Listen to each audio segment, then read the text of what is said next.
ど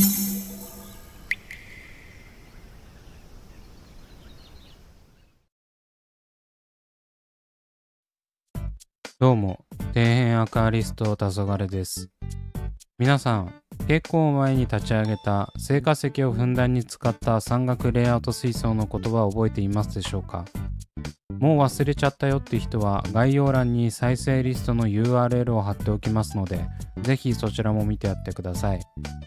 2022年渾身のレイアウトということで、結構満足のいく出来に仕上がった水槽だったんですが、苔や雪崩などのトラブルによりなかなか生態を導入できていませんでした。そんな水槽に立ち上げ5ヶ月目でようやく生態を導入したということでだいぶ浮かれています。ただそれからの経過報告をしておらず、どうなってるのか気になっている方がいるかもしれないしいないかもしれないので、今回は160匹のカージナルテトラが泳ぐ山岳レイアウト水槽がその後どうなっているのかお話していきます。それでは早速やっていくんですが、前回はカージナルテトラを160匹入れ大満足したところで終わっていました。ちなみに番外編のような感じで製品紹介という名の怪しい中華のパチモン商品をレビューした際にこの水槽をモデルとして使用したんですが、その時の映像を見てもらったらわかる通り、石につく苔がなかなか消えてくれません。ブラシでこすれば落ちてくれるんですが、1週間もしないうちにまた苔むす感じになってしまい、なんというか水系のメリハリがすぐなくなってしまいます。できるだけ人力で取り除ける部分は取り除く所存ではあるんですが、石をブラシでこすった後は若干困ったことになるんですよね。それがこちら、水が超濁ります。これは苔をこするときに一緒に石の表面も削っているせいと思われ、水槽の奥が見えないような状態になっています。正直これで生態が落ちることはないと思うんですが、漏れなく大量換水が必要になってくるため、頻繁に苔掃除をするのもはばかられます。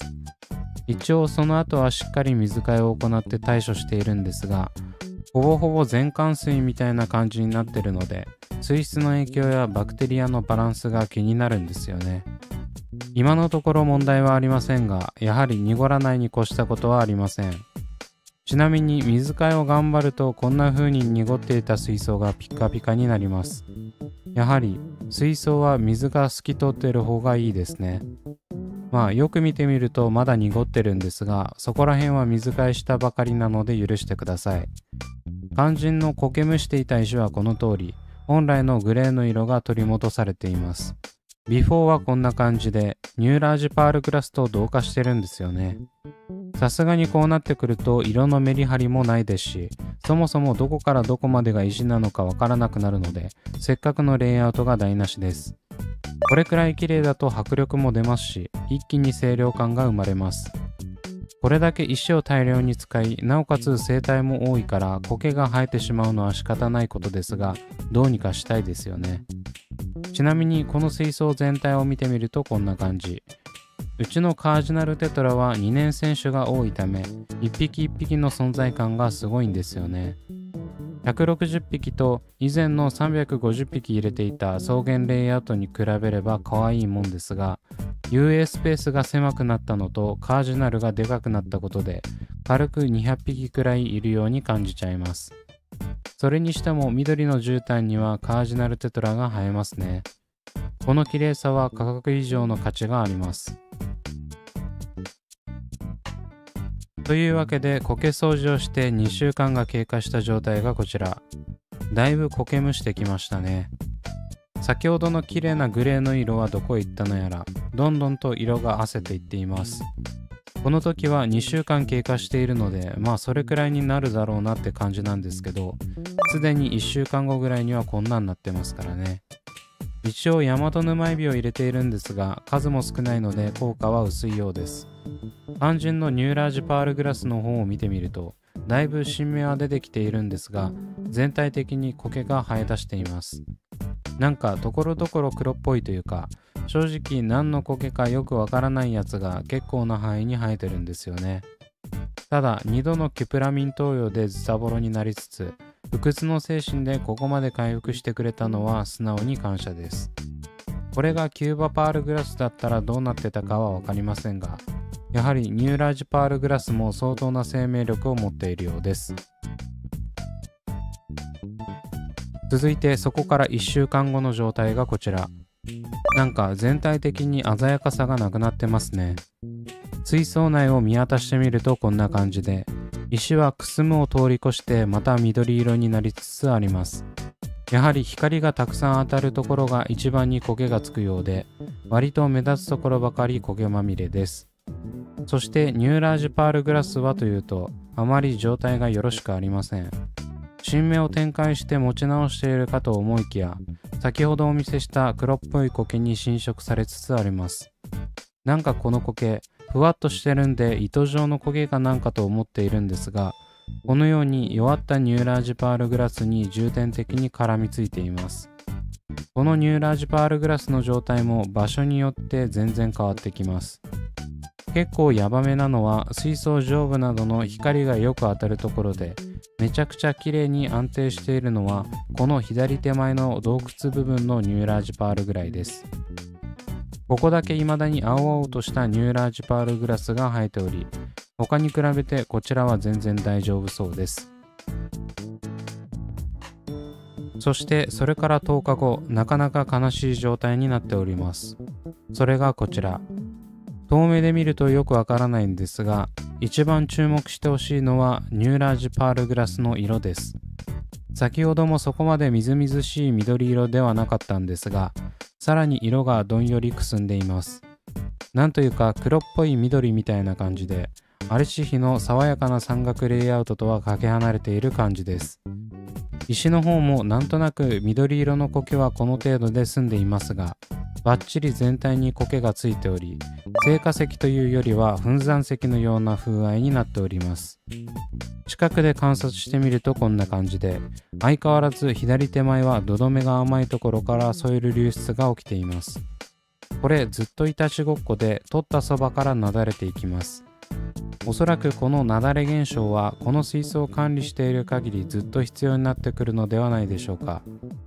そこから右にずれていくとこんな感じで、徐々にニューラージパールグラスの色が悪くなってきます。これは先ほどのまとわりつく糸状苔が全体的にニューラージパールグラスを覆っていることによってくすんでいるんだと思われます。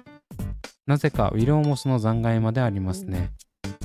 そして状態が悪そうなこの中腹あたりは苔が加速度的に増えています。中心ら辺を見てみても水草の状態がいいとは思えないのがパッと見でわかりますね。一応新芽は展開し、以前動画にしたような茎だけニューラージにはなっていないようですが、全体的に元気がない結果、苔に生栄力を拡大されています。そういった意味では苔に押されている時点で調子が悪いというのが一目瞭然なので、全体なんかよりよっぽど状態の判断がしやすいです。ちなみに上から見るとこんな感じで、苔は緑色っぽい苔から茶色っぽい苔が優勢になりつつあり、水槽の左奥の壁面あたりは水流の関係かまた黒ひげ苔が発生してきています。ニューラージパールグラスにつく分にはそこをカットすればいいだけなので問題ないんですが、やはりどんどん範囲が拡大されていくと大変なことになりますね。どうしても初動が遅れがちなんで、取り返しのつかない状況になる前にどうにかできればいいですけど。というわけでいかがだったでしょうか。立ち上げからだいぶ時間も経過し、水槽自体の状態もやや下降気味です。アマゾニアソイルオンリーで立ち上げた水槽だったんですが、正直アマゾニアの恩恵がしっかり受けられているかは微妙なところ。アマゾニアはその豊富な栄養分が一番のメリットなので、長期維持が見込めるのがいいところなんですよね。今のところ2回のキュピラミン投与によりずっと調子を崩しており、このままだと1年持つかも怪しい気がしています。せっかくアマゾニアの効果を発揮できる水槽にしたので、できればここから上り調子にし、全形層の草原を水槽一面に張り巡らせるには、栄養系ソイルをがっつり使った方がいいのかははっきりさせたいところです。現在は苔に侵食されており、メンテしても焼け石に水なので、そろそろ対策をしていかなければならないのではないでしょうか。こういった苔まみれの水槽を作ることにおいて、自分の右に出る者はなかなかいないため、この水槽を有効活用し、また皆さんに有益な情報をお届けできればと思います。というわけで次回は、この苔まみれ水槽をどうにかするべく、また新たな刺客を送り込む予定です。まだ動画で紹介したことのない生態なので、どんな生態が来るのか気になる方は、ぜひチャンネル登録して続報をお待ちください。というわけで今回はここまで。Twitter と Instagram もやっておりますので、そちらも見ていただけると嬉しいです。それではご視聴ありがとうございました。